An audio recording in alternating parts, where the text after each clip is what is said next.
do it anymore, right? When I was growing up, I never had to worry about hospital bills. Like, my family never had to worry about doctor's bills or anything like that. When we got sick, right, you go to the doctor and you get a little bill that you can pay off. It's not an extraordinary amount of bill. And it was like, I literally went to somebody's like house. They had turned like a portion of their house into a clinic. That's what it was to go to a doctor in India. It was amazing, right? So you can either go to these people and get what you need to get in order to take care of your health, or die. Those are your options.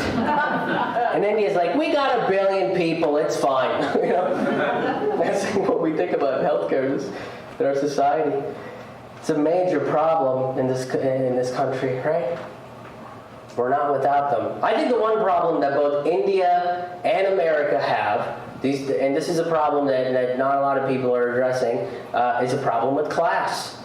We have a class problem in this country, right? Both countries do. You know, the difference is that it's out in the open in India, and we don't really talk about it in America. Because in America, we believe we have 3 different classes, right? We have the upper class, which is like all of the rich people up at the top, and then we have like the middle class, which is kind of like Sasquatch. Some people have heard about it. You know? We've seen some blurry photographs, but we're not sure if it ever existed.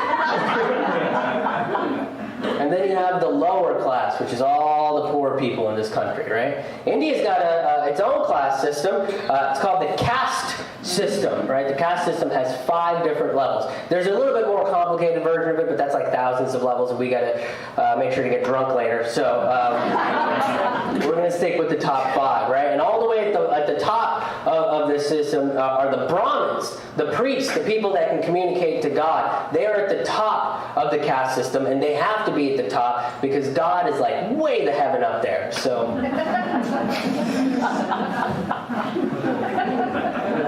it was a giggle to the appropriate response for that joke. Below that, you have your kings and your politicians, right? That's tier number 2, kings and politicians. Underneath that are administrators and warriors.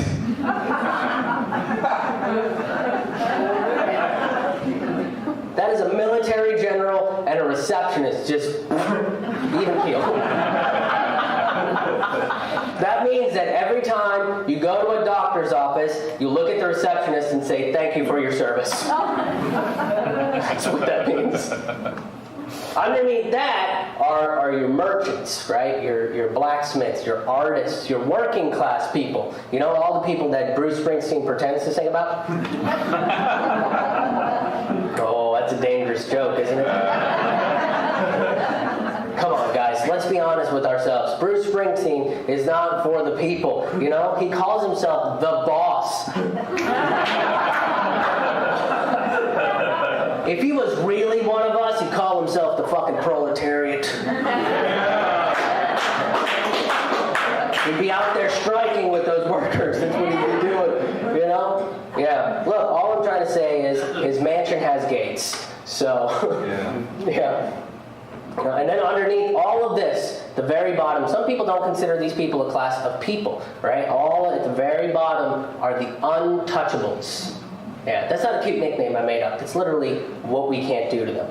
That's how good at classism India's gotten over the last 10,000 years. And we fucking perfected it. Where we invented a class of people where we're like, you're so poor that we don't want to touch you, so it runs off on us. Like a shitty watercolor painting. Yeah. You can't touch them in that society. Let's not pretend America doesn't have the untouchables in our society either. We have homeless people here. Mm-hmm. Yeah. How many of you guys will donate to homeless people? Anybody donate? A couple of you guys? Yeah. I mean, anybody actually stand and talk to them for a few minutes? Mm-hmm. Yeah, a couple of you guys will do that? Yeah. Yeah. There's not a lot of places, you know, like I've talked to a whole bunch of people. Some people stay silent throughout the whole thing. Homeless people are the untouchables of this society. Nobody wants to take care of them. Everybody gets into an argument, right? Religious institutions definitely don't want to take care of them, right? Go past any church. Every time I pass a church, I look at that and I go, how many homeless people do you think could fit in there? Mm-hmm. Yeah. It's the least Christian thing you could probably do, you know? I get worried about homeless people. You know, people always, whenever I see homeless people, if I don't have cash, I try to give them food, right? And whenever I grab something out of my car to give to the homeless person on the side of the road, I'm like, hey, do you have like a nut allergy or a gluten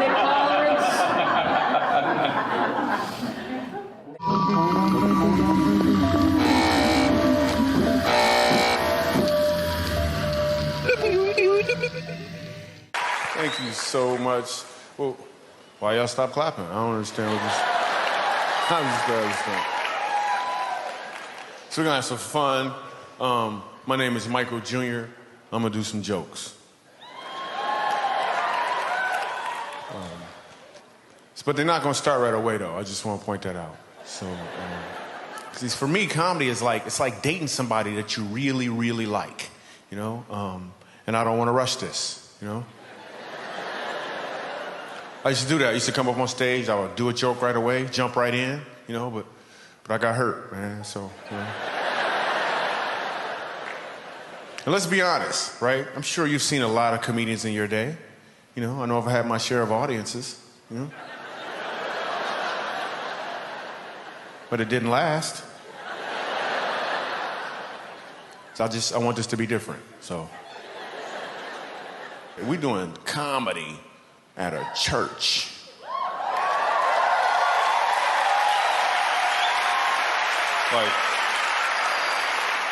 Like, how's this gonna work out, really? I mean, some people are like, I just came to see this thing explode. What's so amazing about doing comedy at church, when I was a kid, laughing at church was illegal. You couldn't laugh at church. I remember one time laughing at church because this lady was jumping around and her wig fell off. So, that stuff was funny. Her wig fell off and then I laughed, my grandmother would pinch and twist. I can understand a pinch. You gonna twist? That's the devil.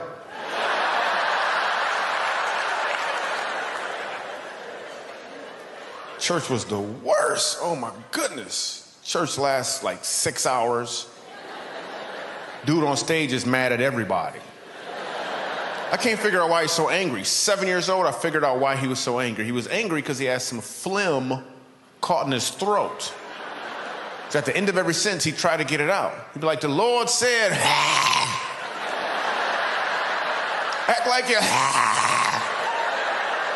I'm like, Grandma, he need to gargle, Grandma. I'm 7 years old, man. Church lasts 6 hours, too. Then we go in the basement and eat a sandwich and come back up. I'm like, what was that, halftime or something?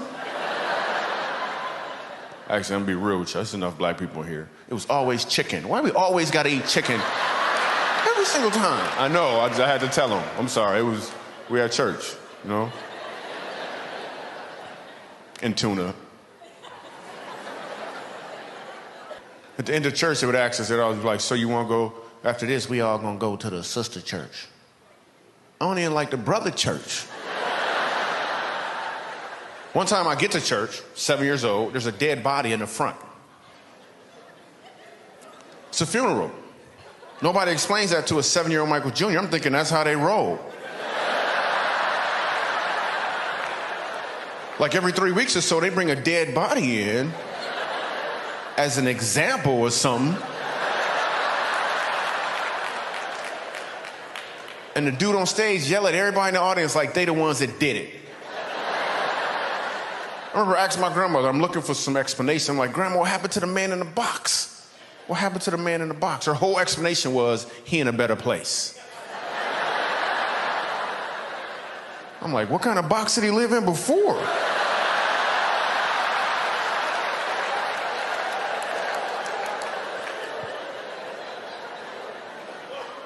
Dude on stage said he went to see the king. That was his whole explanation. He went to see the king. Ha! I don't understand what that meant. They didn't even call the kids choir to sing. I was in the kids choir, not because I wanted to be in the kids choir. I was in the kids choir because I was a kid. And it was a requirement. And what song we got to sing? Soon and very soon, we are gonna see the king.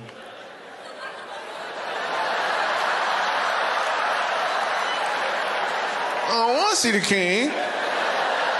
See the king. You ever go to a funeral and people always talking about the person in the box like they sure he going to heaven?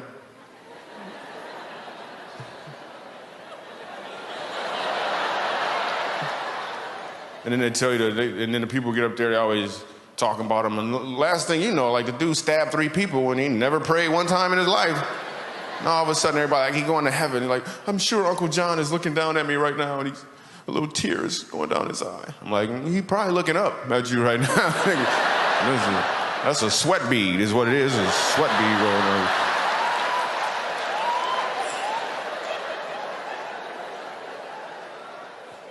I just made that up right now. I just made that up.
voor de gekke muzikanten hier op het podium. Dus Willem Broder, goed.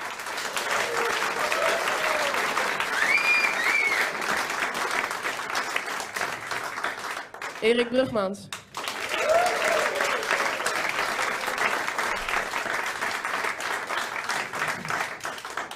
Hij speelt vanavond nog in Stiels, volgens mij, toch? Vanavond lekker biertje drinken met Danny van Ruitenburg.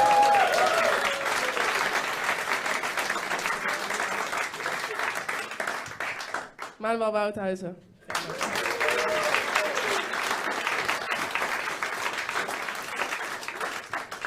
Dan wil ik graag Ed heel erg bedanken voor het geluid. Thanks. Ja. En natuurlijk alle medewerkers van de Pletterij. Te gek om hier eindelijk te spelen. En jullie heel erg bedankt voor jullie komst. Te gek dat jullie er waren. Blijf vooral nog even hangen. We gaan nog cd's verkopen. Maar dit hoeft ook niet hoor. Je mag ook gewoon een praatje maken. Of gewoon gezellig nog even naborrelen. Maar eerst spelen we nog het volgende stuk. Dat is, heet 51,9 graden Noorderbreedte. En dat is de breedtegraad waarop de steden Nijmegen en Rotterdam zich bevinden. Ik kom zelf uit Nijmegen. En ik heb daar een stuk aan gewijd aan de treinreis van Nijmegen naar Rotterdam. Dank jullie wel.